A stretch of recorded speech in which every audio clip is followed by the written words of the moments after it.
Muitos investidores, ao iniciarem na bolsa de valores, pensam que a única forma de ganhar dinheiro é com a valorização da ação, fazendo operações de compra e venda no mesmo dia. Muitas vezes esses investidores não sabem que estão realizando operações de day trade, e não é errado fazê-las. A questão é que existem outras modalidades, como o swing trade e o buy and hold. Nós vamos explicar melhor cada uma delas nesse vídeo.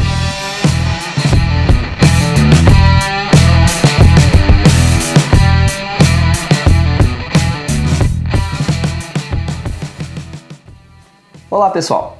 Nesse vídeo vamos explicar para vocês as diferenças entre o day trade, o swing trade e o buy and hold. E vamos citar alguns exemplos também para que você possa entender melhor cada um deles. E a primeira modalidade de investimento que nós vamos falar é sobre o day trade. Muitas pessoas, quando ouvem falar sobre investimento em ações, imaginam a modalidade day trade, que é a compra e a venda no mesmo dia, que é a valorização do papel no curto prazo.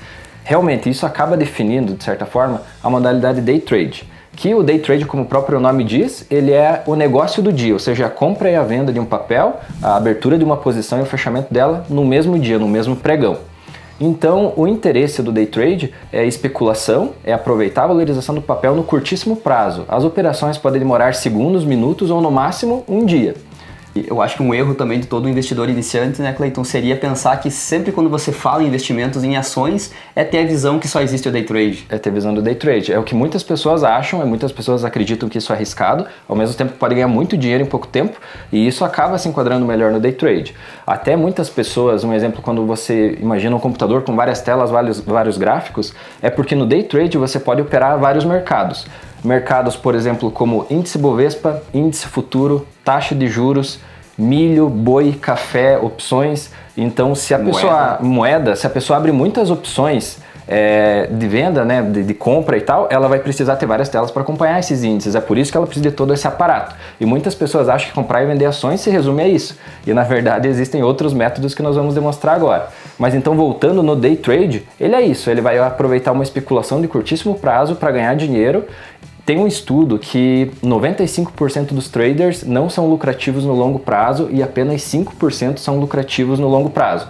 Isso está muito ligado ao quê? Por incrível que pareça, ao sistema emocional da pessoa. Euforia. A euforia também. Porque o que acontece? A pessoa, ela estuda, ela sabe a técnica, ela sabe a hora de entrar e sair de uma operação, só que às vezes o emocional dela acaba afetando por quê? Ela acaba ficando gananciosa num dia que ela está ganhando muito dinheiro e ela acaba ficando muito confiante. Aí o que ela faz? Ela começa a trabalhar muito alavancada, ela começa a aumentar muitas posições e quando vê ela vai tomar um ferro e ela acaba perdendo o lucro que ela teve. Ao mesmo tempo, a pessoa está perdendo muito dinheiro no dia e ela vai tentar tirar o prejuízo. E ela acaba operando no day trade de uma forma errada, que ela mesma sabe que não é o modo que ela opera normalmente, mas o sistema emocional dela fez ela agir de uma forma diferente. E o fato de estar perdendo faz ela colocar mais dinheiro e acabar perdendo mais ainda para tentar recuperar. Exatamente. Então, o day trade ele acaba não sendo para todo mundo, justo por isso. Não basta você saber, você precisa ter um controle emocional sobre você. Porque você está trabalhando com o teu dinheiro, você está se expondo ao risco várias vezes ao dia, todos os dias. Você abre várias posições todos os dias quando você é um trader profissional. Então, quem sabe a cabeça, o emocional, é o mais importante de um trader. O imposto de renda sobre o day trade é 20% sobre o lucro e ele não tem nenhuma margem de isenção. Ou seja, teve lucro, você tem que gerar uma DARF e pagar até o último dia do próximo mês sobre o lucro que você teve. Eu acho que só vale lembrar também, então, que o day trade é como se fosse o trader, seria uma profissão, né? Isso. Ele já não se encaixaria na cadeia de investimentos, né? Porque demanda muita atenção de quem está fazendo o day trade. Você tem que se dedicar, o trader é uma pessoa que se dedica o dia todo a comprar e vender ações e ele vai operar até nos segundos ali para ele tentar tirar o máximo de lucratividade que ele pode. Então ele é um profissional, ele se enquadra exatamente nisso que nós falamos, várias telas, vários gráficos, tudo, e ele vai ficar analisando o mercado com atenção total. As outras modalidades que nós vamos demonstrar, elas acabam trazendo uma flexibilidade maior de tempo e tudo mais, e quem sabe a pessoa nem precisa se dedicar a isso, ela pode operar nos investimentos diferente do day trade. A outra modalidade de investimento é o swing trade. O swing trade, ele já diferencia do day trade porque é uma operação que se inicia e não se termina no mesmo dia. Então, o day trade, podemos dizer que ele é no curtíssimo prazo, e o swing trade é uma operação de curto prazo. Normalmente ela acontece a compra em alguns dias ou no máximo em poucas semanas. A compra e a venda, né? Você abre a posição e fecha num curto período de tempo. Quem opera no swing trade tem o interesse de operar seguindo tendências ou seguindo resistências e suportes. Esse mais ou menos vai ser numa análise técnica como que a pessoa trabalha para ela aproveitar ganhando dinheiro nesse curto prazo. O imposto de renda, para quem faz operações swing trade, ele acaba já sendo de 15% sobre o lucro e a pessoa tem uma isenção de movimentações até 20 mil reais. Então, se a pessoa vender até 20 mil reais no mês, ela não precisa recolher imposto de renda. Se ela vender 21 mil reais naquele mês, ela vai ter que pagar o imposto de renda. Lembrando que no day trade não tem isso, né? Não, no day trade o lucro, qualquer lucro que você teve, você vai ter que pagar 20% sobre o lucro. Já no swing trade, você entra nessa tabela, nessa margem de 20 mil reais durante o mês e você vai pagar só 15%. Diminui também a alíquota sobre o lucro aí que você tem. No swing trade temos um fato que aconteceu recentemente, que foram as ações da Vale, né? Exato. Quem conseguiu ver essa análise e ver que ela tinha desvalorizado com grande potencial, pôde fazer uma operação de swing trade. Exato. Como nós falamos, swing trade, ele segue uma tendência. Então, a Vale, até nós não vamos entrar no fato de quem fez essa operação swing trade, se foi certo ou errado, né? Foi uma fatalidade que aconteceu, muitas pessoas perderam a vida, mas o fato relevante mais próximo que nós temos para demonstrar de exemplo o swing trade que muitas pessoas fizeram. Então, vamos às datas. Por exemplo, no dia 24/1, a ação da Vale custava R$ 56,00 e o volume de negociações entre compra e vendas era de 700 milhões. Então, no dia 24 ela custava R$ 56,00. Após o fato de Brumadinho ter acontecido, a ação no dia 28 ela caiu de 56 para R$ 42,00. E no momento que ela atingiu 42, nesse dia, no dia 28, o volume de negociações foi de 8 bilhões de compra e venda. Ou seja, muitas pessoas perceberam que o que aconteceu não ia afetar o lucro da empresa, afetou a imagem, e essa desvalorização foi pela imagem da empresa que afetou, e não pelo balanço da empresa. Então muitas pessoas compraram a 42, teve 8 bilhões o volume de negociações, e no dia 30, que foi 2 dias depois, a ação já estava valendo R$ 46,00. E teve um volume de negociações de 3 bilhões. Ou seja, quem comprou no dia 28 e vendeu no dia 30, teve um lucro de R$ 4,00 por ação. E fez uma operação de 2 dias, ou seja, foi uma operação de swing trade. Exatamente. É essa a ideia do swing trade. É um fato que acontece no mercado, ele abre uma oportunidade para compra. Por quê? Porque tem uma tendência. Nesse momento do que aconteceu lá em Brumadinho, afetou a imagem da Vale, mas não afetou em si a lucratividade da empresa. Então muitas pessoas percebendo esse fato, viram que a tendência era de alta no curto prazo e exatamente isso que aconteceu. O volume médio era em torno de 700 milhões e passou a ser de bilhões o volume de compra e venda de pessoas aproveitando essa variação no curto prazo e ganhando dinheiro com isso. Então o swing trade é isso, a pessoa ela vai realizar compra e venda no curto prazo, aproveitando fatos relevantes, até de certa forma alguma especulação que aconteça que vai afetar o valor da empresa, o valor da ação da empresa. Mas o swing trade, então, você compra uma empresa para vender. Essa é a ideia, você imagina que ela vai subir ou cair o preço e você tenta acertar a tendência e ganhar dinheiro num curto prazo, no máximo de algumas semanas. E para encerrar, vamos explicar o Buy and Hold. O que seria o Buy and Hold? Uma definição bem interessante do Buy and Hold seria que você se associa a empresas visando crescer com o crescimento da empresa e lucrar junto com os proventos e lucros que a empresa distribui ao longo do tempo. Você cresce junto com a empresa, né? Exatamente. Ao investir pelo método Buy and Hold, você tem que estar ciente que você está se tornando sócio das empresas, que agora você está adquirindo uma fatia daquela empresa e ela também é sua.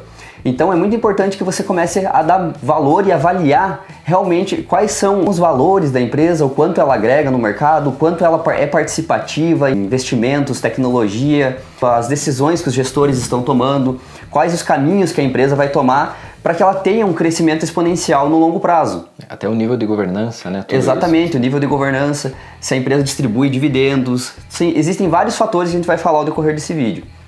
E quando você é acionista dessas empresas, você recebe lucros, que são os proventos.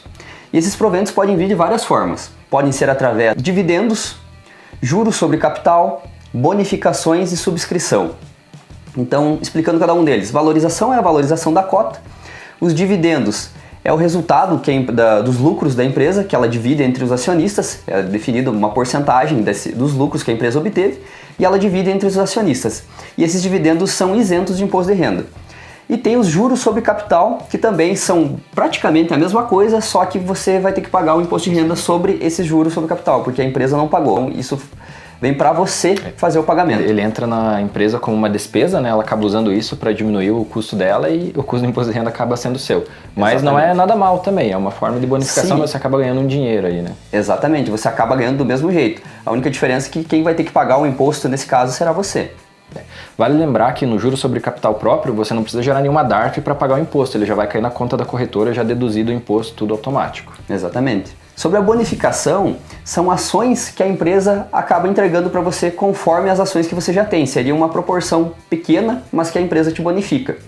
Na subscrição, seria um direito que você ganha de adquirir novas ações por um preço muito abaixo do valor de mercado. Isso acontece quando a empresa deseja aumentar o capital social dela, ou seja, ela precisa receber mais capital, então ela distribui as subscrições e quem é acionista já tem direito a uma porcentagem conforme as suas ações. E você vai conseguir comprar essas ações por um valor menor do que já praticado em mercado. E aquela pergunta que todos devem estar se fazendo: a minha ação se valorizou, devo vender? Né? Acho que muita gente pergunta isso e acaba caindo na euforia de ver o mercado subindo dia a dia e acaba vendendo as ações e perdendo várias oportunidades.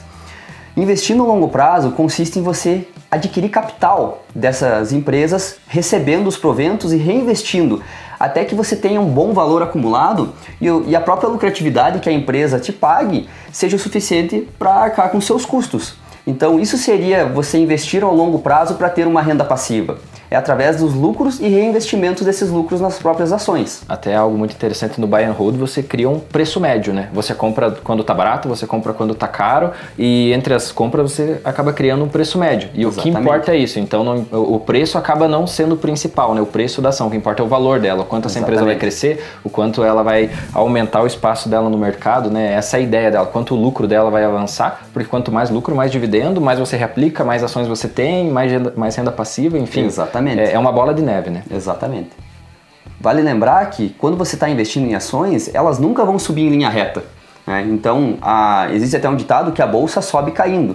Se você olhar os gráficos, ela sempre nunca vai ser uma linha reta até o topo. Então, sempre vão ter momentos bons, boas oportunidades de você aumentar seu capital, mas não que isso seja uma oportunidade de você não, exemplo, ficar sempre esperando o melhor preço, porque às vezes esperando o melhor preço você perde grandes oportunidades de estar entrando em bons investimentos. Agora você deve estar se perguntando, tá, mas eu nunca vendo uma ação? Não, também não é assim. As ações são empresas e você tem que entender que empresas precisam ser avaliadas. Para avaliar uma empresa, eu preciso fazer uma análise, e essa análise chama-se análise fundamentalista, ou o famoso valuation. Né? Então, o que consiste isso? Eu tenho que avaliar alguns fatores. Se essa empresa gera lucros, é o principal, né? Se ela não se endivida constantemente, né? Se ela faz investimentos na própria empresa visando o crescimento de longo prazo, dentre vários outros fatores. Até um fator muito importante de uma empresa que você pode avaliar no longo prazo se ela agrega valor ao cliente no produto, né? Exatamente. Se ela tem um produto diferenciado que as pessoas aceitam pagar mais pela qualidade, com certeza ela tem grandes chances de ser uma empresa boa de você investir no futuro, porque ela foge daquela concorrência baixa, né? Só de preço e tal. Isso Exatamente. É muito interessante, né? No valuation você acaba vendo esse tipo de coisa. Isso. Né? Uma das características do Warren Buffett, que é o pai dos investimentos, né? O bilionário que ficou bilionário fazendo o buy and hold, né? Ele sempre fala que você deve investir em ações em empresas que as pessoas sempre vão precisar delas. Como o caso dele, o que ele gostava era ações de bancos, né? Exato. E de energia elétrica, né? Porque ele diz que as pessoas não vão poder ficar sem energia elétrica e sem bancos. Até uma frase dele é: invista em empresas que se o mercado fechar por 10 anos você possa ficar com elas sem problema algum. E é exatamente isso, né? Quem vai deixar de usar um banco, por exemplo, ou no caso dele, né, que investiu um tempo atrás, né, agora já está um pouquinho diferente, ou energia elétrica, por exemplo. Então essas frases dele são bem bacanas para você se encaixar no buy and hold, mais ou menos entender Exatamente. Como funciona. Então, só para ficar bem claro, sim, terão oportunidades de venda das empresas. Só que você vai se desfazer dessa empresa quando ela perdeu os fundamentos. Como, por exemplo, ela começou a se endividar, não começou mais a ter lucro, o produto dela não atrai mais tantos clientes como atraía antigamente. Várias coisas vão mudando conforme o tempo vai passando, então elas devem ser analisadas.